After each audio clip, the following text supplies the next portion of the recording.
세상 속의 하나님 나라 개척자 추수감사절 새벽기도의 셋째 시간입니다. 세상 속의 하나님 나라 개척자를 얘기할 때 우리가 구약 성경과 신약 성경 사이에 있는 성경에서는 침묵하고 있는 그런 이 시대, 구약과 신약의 중간 시대를 우리가 말하지 않을 수가 없습니다. 여러분 성경책을 이렇게 보시면 구약 성경 제일 맨 마지막 책 맨 마지막 장 절이 말라기 4장 몇 절이죠? 빨리 안 찾아지네요. 6절이죠. 말라기 4장 6절. 제가 혹 잘못 봤는지 모르겠습니다. 근데 그 말라기 4장 6절인데 이 말라기 4장 6절부터 신약 성경 맨 첫 책 마태복음 1장 1절은 우리가 너무 잘 아는 말씀, 아브라함과 다윗의 자손 예수 그리스도의 계보, 족보의 책 그런 뜻이죠. 계보라. 이 두 책 사이에는 성경책으로 가지고 있는 성경책으로 보면 종이 한 장 정도 그 흰 백지가 이렇게 있고 그 다음에 신약으로 넘어가죠. 근데 시간적으로 역사적으로 보면 말라기에서 마태복음으로 넘어오는 시간 성경 넘기는 데는 1초도 안 걸려요. 근데 역사적인 시간으로는 무려 400여 년의 긴 시간이 숨겨져 있다는 거예요. 그 말라기에서 마태복음 넘어오는 그 사이예요. 이 시기를 신구약 중간 시대, 그 역사를 신구약 중간사 이렇게 말합니다. 우리가 아시는 대로 구약 성경의 맨 마지막 책 말라기는 페르시아 제국이 세계를 통할하던 그런 시대 이야기이지요. 그 시대의 성경의 인물들을 우리가 대충 찾는다면 다니엘이라는 인물, 바벨론 포로 시기에 잡혀가서 페르시아 제국 메대와 바사 나라의 다리오 왕 때까지 활동했던 인물이잖아요. 다니엘. 또 스룹바벨 총독, 페르시아 총독이에요.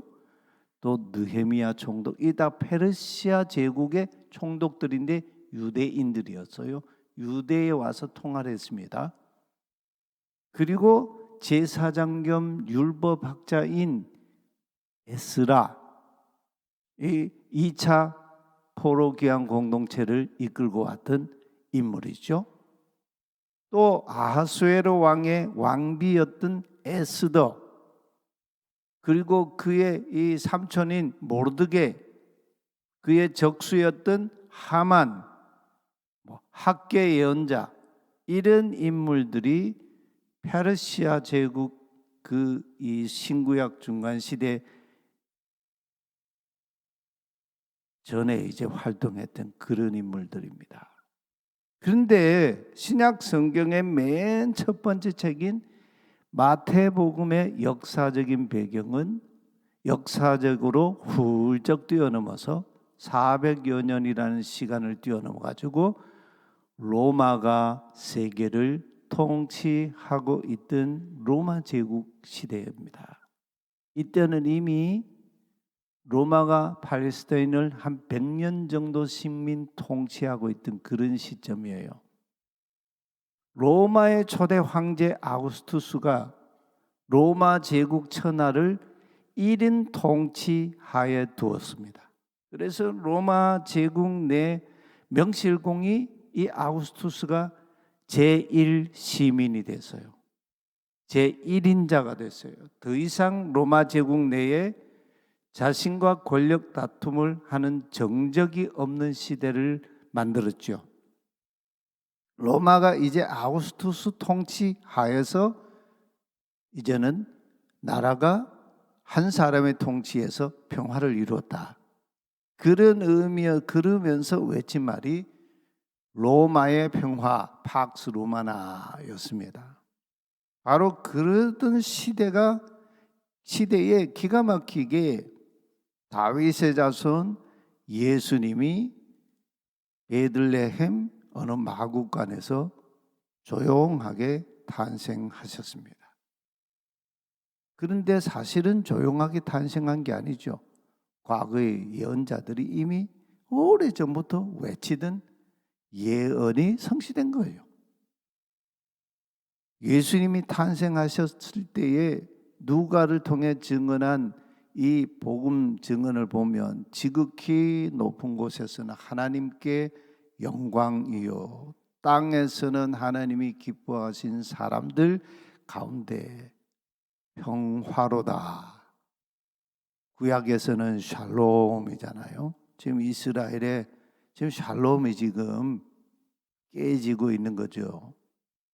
근데 전쟁한다고 샬롬이 깨지는 건 아닌데 하나님과의 관계가 이 전쟁 관계다. 그렇게 우리는 역사를 해석할 수가 있어요. 누가의 이 증언, 천사를 통한 이 증언, 역사를 완전히 지축을 흔들어 놓는 이런 말씀이에요. 하나님께서 천사들을 보내셔서 외쳐 부른 이 노래, 무슨 말씀을 하신 겁니까? 로마 황제 아우구스투스가 이루어 놓은 평화라고 하는, 그가 말하는 평화는 평화가 아니다, 그런 얘기죠. 이스라엘과 지금 하마스가 전쟁 안 하고 있었다고 해서 그게 평화가 아니다는 얘기예요. 전쟁한다고 평화가 깨진 거, 그렇게도 말할 수 없는 거예요. 예? 이게 현상을 가지고 얘기할 수 있는 문제가 아니라는 거예요. 칼과 권력에 의해 억누르는 평화였죠.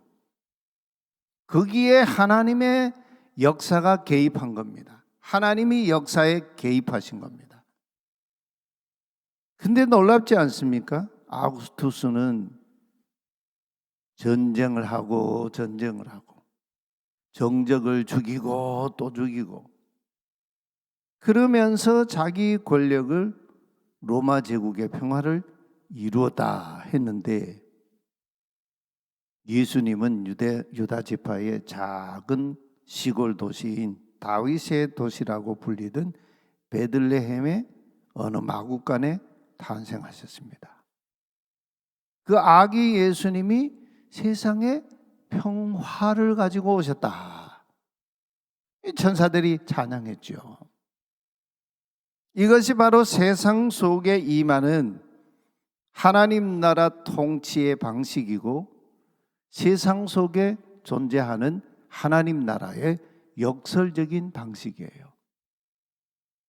하나님 나라는 지금 네타냐후 같이 전면전을 선포하고 하마스 같이 로켓포를 수천 발 이렇게 던지고 거기에 있는 게 아니에요.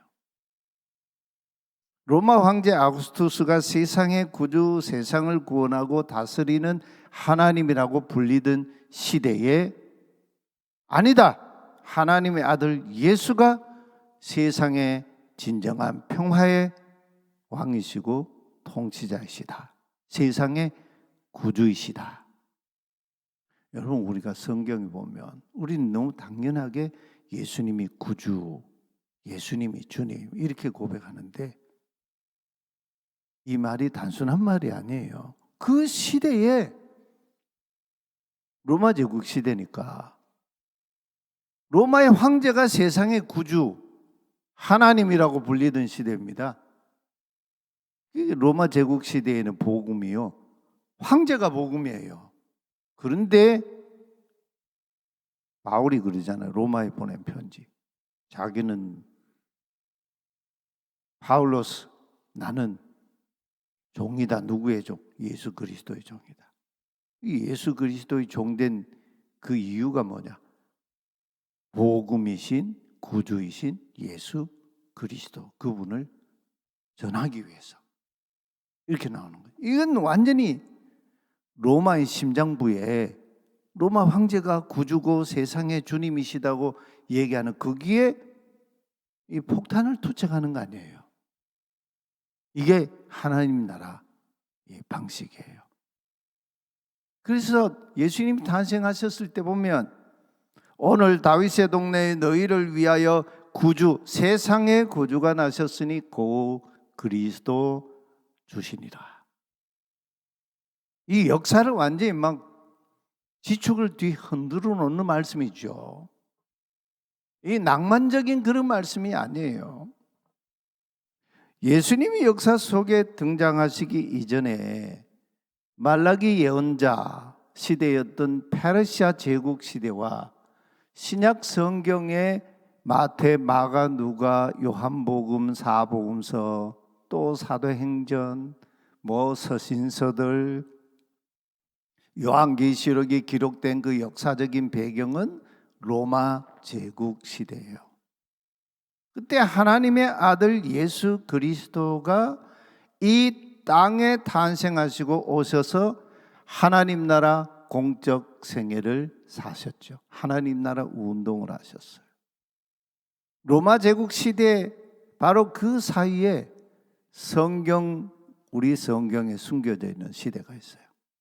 페르시아 제국부터 로마 제국 사이에 숨겨져 있는 그 시대, 이게 예수님 탄생하시기 이전의 그 시대, 이게 바로 헬라 제국이 한 260여 년 이렇게 통치를 했죠. 또 그 시대에는 마카비 혁명을 했어요. 그러면서 그 가문 이 혁명을 일으키면서 이스라엘의 역사에 바벨론 포로로 잡혀가고 페르시아의 식민 통치를 받고 헬라 제국의 식민 통치를 받고 그러다가 잠깐 하스몬 왕조가 독립 왕조를 이뤘습니다. 그리고 다시 로마 제국의 식민 통치를 받게 됐어요. 이러던 이 역사 시대가 신구약 중간 시대입니다. 거기에 이제 우리가 잘 아는 헤롯 왕이 통치하고 또 헤롯의 아들들이 통치하는 그 시대가 나중에 또 이렇게 펼쳐지지요. 로마 황제가 보낸 총독 구레뇨가 팔레스타인 지역을 통할하고 있었습니다. 여러분, 신구약 중간 시대에 세상 속에서 하나님 나라를 개척한 개척자들이 있어요. 헬라 제국 시대의 하나님 나라의 숨은 개척자들, 성경에는 이름이 기록되어 있지 않지만 하나님은 그때도 가만히 계신 게 아니고 하나님 나라의 역사를 계속 경륜을 해 오셨어요. 당시는 구약 성경밖에 없었죠. 이 구약 성경은 유대인들, 히브리인들이 보는 히브리어로 기록되어 있었습니다. 근데 이 신구약 중간 시대에 헬라 제국이 세계를 통치하면서 지중해 연안의 그런 도시들 또 이 확장을 해가면서 알렉산더가 그랬잖아요. 계속 세계를 정복해 나가면서 이제 더 이상 정복할 나라가 없다고 통탄했던 그런 황제 아닙니까? 이 알렉산더가 세계를 통할하면서 헬레니즘 문화가 세계를 그냥 쫙 물들였어요. 그러면서 헬라어라고 하는 언어가 세계 공용어가 됐습니다. 물론 자기 나라의 이 방언도 언어도 있지만 헬라어가 세계의 공용어가 됐어요.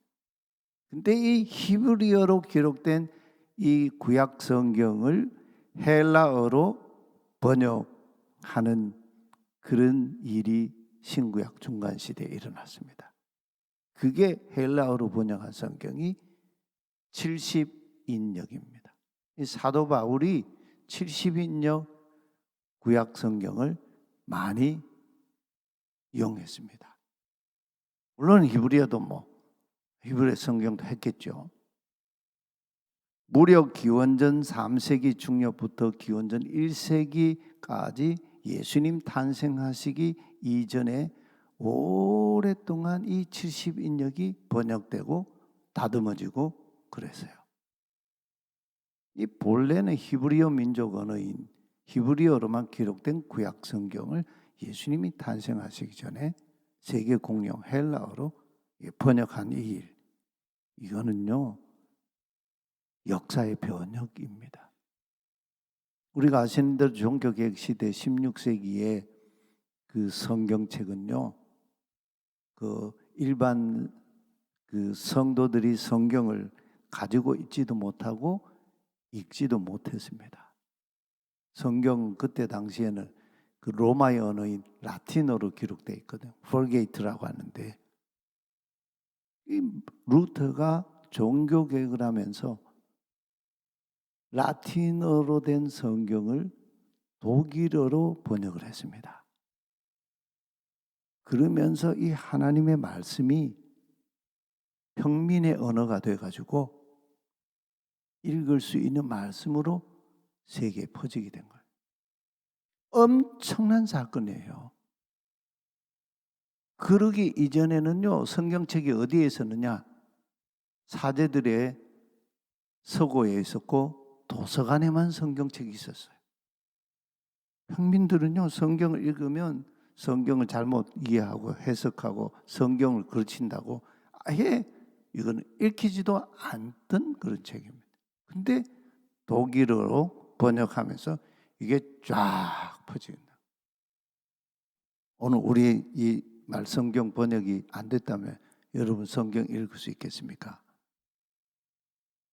이렇게 70인역이 신구약 중간 시대에 헬라 제국의 3대 도시인 알렉산드리아, 이집트 쪽에 있죠.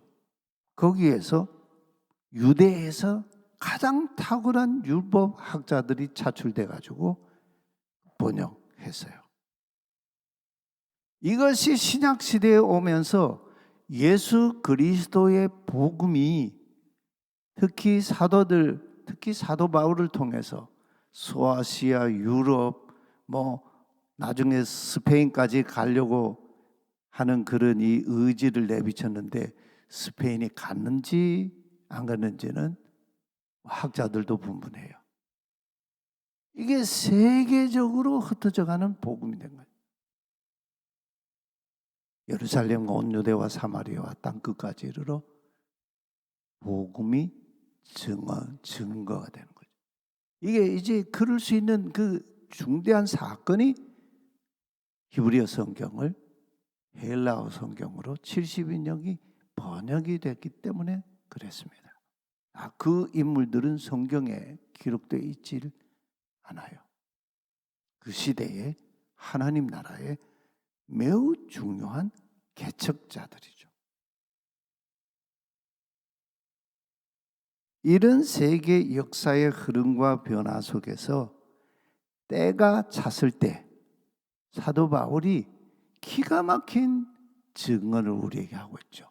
갈라디아 4장 4절에 때가 참에 모든 것이 다 때가 찼어요. 때가 참에 누가요?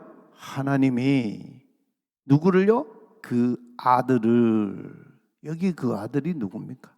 세계 역사 속에 세상 속에 보내사 여기 보내셨다라고 하는 것은 엑사포스텔로라고 하는 말인데 이거는 이제 두 단어가 합성된 그런 단어죠.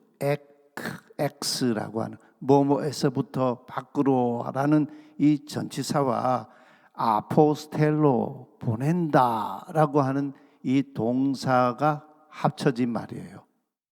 그러니까 때가 찼을 때 하나님이 그 아들을 하늘에서부터 어디로요? 이 세상 속으로, 역사 속으로 보내셨다. 이 어마어마한 사건이에요. 그런데 보내실 때 어떻게 해요? 여자에게서. 이 여자가 누구입니까? 다윗의 자손 요셉과 정혼했던 처녀 마리아.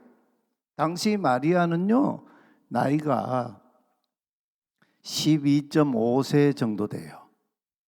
유대인들은 남자는 13세가 되면 성인이 되고 12세가 되면 성인이 돼요. 여자는요 성인이 되거든요. 마리아의 나이가 몇 살이었을까? 많은 연구들을 하는데 뭐 성경에는 그 기록이 없어요. 한 12세에서 13세. 그래서 저는 12.5세라고 그래요. 그 정도 나이에 이 마리아를 통해서, 이 마리아는 또 세례 요한의 어머니인 엘리사벳의 친족이잖아요. 다 레위 지파야 계열에 속해 있는 그런 집안이에요. 여기에 다윗의 이 자손인 요셉과 정혼한 이 마리아에게서 나게 하셨다. 여기 나게 하셨다라는 이 동사가 기노마이라고 하는 동사인데, 게노메논, 이게 이제 중간태 디포넌트라고, 이 문법 어법적으로 보면 하나님이 주도적으로 하나님의 계획과 경륜에 의해서, 하나님이 하나님 나라 역사 경륜에 의해서 나게 하셨다. 그 의미가 요 한 단어 동사 속에 내포되어 있어요. 어마어마한 사건이에요. 갈라디아 4장 4절 상반절 이 한마디 속에 신구약 중간사, 아니 구약과 신약의 세계 모든 역사가 다 녹아 있어요. 여러분, 우리가 다시 마태복음 1장의 첫 시작 아브라함과 다윗의 자손 예수 그리스도의 족보로 돌아와 정리해 봅시다. 이 족보에 나오는 첫 인물이 아브라함이에요. 그리고 그 아들 이삭, 야곱, 유다 이렇게 쭉 넘어가고 있는데, 유다의 며느리 다말이 나오죠. 하나님의 나라의 족보에, 예수님의 족보에 여인 다말이 나와요.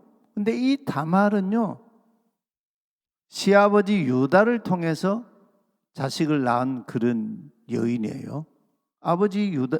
시아버지 유다가 아들들을 자기 아내로 정식으로 잘 이렇게 주질 않으니까 종족을 계승하려고 하는, 하나님 나라 계보를 계승하려고 하는 이 책무감에 이 다말이 아버지를 통해서 아들들을 낳지요. 그런 여인이에요.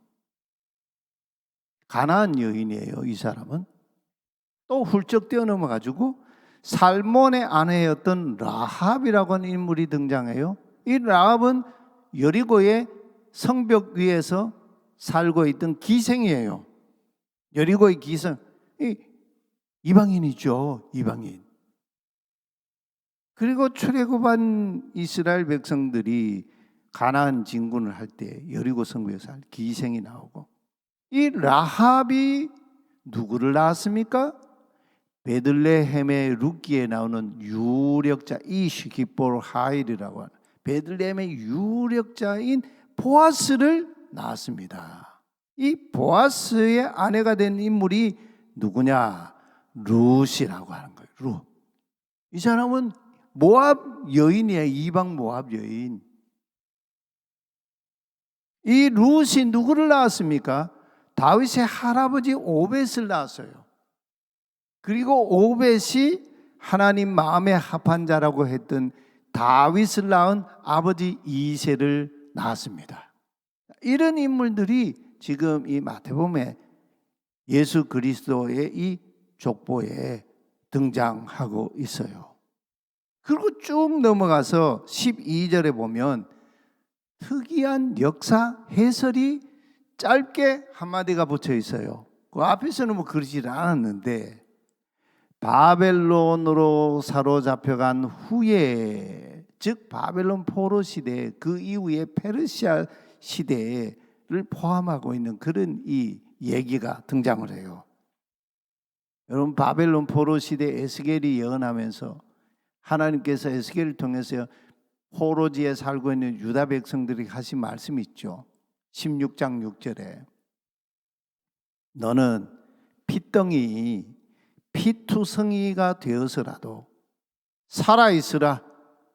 피투성이가 되는 그 고난과 역경 가운데서 죽지 말고 살아있으라.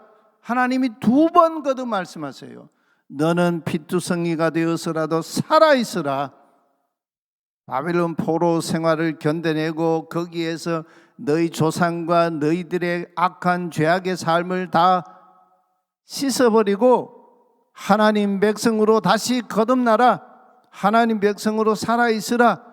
이렇게 말씀하셨던 시대, 그 바벨론 포로 시대를 쭉 거쳐서 그러다가 15절에 오면 맏따는 야곱을 낳고 이렇게 나와요. 그리고 또 16절에 오면 맏단이 나온 그 야곱이 마리아의 남편이 된 다윗의 자손 요셉을 낳았더라. 이렇게 나옵니다. 그러다가 족보 방식이 거기서 요셉을 낳았다는 얘기까지는 하는데 갑자기 뒤바뀌어요. 족보 방식이. 요셉이 예수를 낳았더라 이렇게 나오지 않고 갑자기 마리아에게서, 원어 성경을 보면 마리아스 X 이렇게 나와요. 뭐 상식적으로 하면 X 마리아스 이렇게 해야 되는데 그렇게 하지 않고 마리아스하고 컴마를 딱 찍어버려요. 마리아. 그러니까 마리아가 또 중요한 게 아니다는 의미가 여기에 담겨 있죠. 그리고 X라고 하는 말을 전치사를 뒤에 갖다 붙여놨어요. 누굴 낳았다고요? 그리스도라 칭하는 예수를 낳으니라. 자, 이 역사의 중심 쭉 얘기들이 나오는데, 그리고 신약시대 예수님의 탄생은 이러하니라 하고 예수의 탄생 얘기가 뒤에 나오죠. 여러분, 이 역사, 인류 역사에 중심이 되신 분 누굽니까? 예, 아브라함도 아니에요. 다윗도 아니에요. 누구세요? 예수 그리스도입니다. 이 족보를 보면요, 역사의 향방 중심, 그게 한눈에 다 들어있는 거예요. 이 족보 얘기가 이게 뭐 지루한 얘기가 아니에요. 이 사람 이름 하나가 아니잖아요. 그 사람의 생애와 그 시대의 역사가 다 녹아 있는 거 아니에요. 여기 바벨론으로 사로잡혀간 후부터 그리스도까지 이 속에 신구약 중간 시대가 숨겨져 있습니다. 여러분, 여기 족보에 나오는 이 이름들, 이 사람들 누구입니까? 세상 속에 하나님 나라 개척자들입니다. 아브라함부터요. 그 윗대로 가면 노아도 있고요, 아벨도 있고요, 에녹도 있고요. 그런 인물들이 다 세상 속에 하나님 나라 개척자들의 그 중심에 누가 계세요?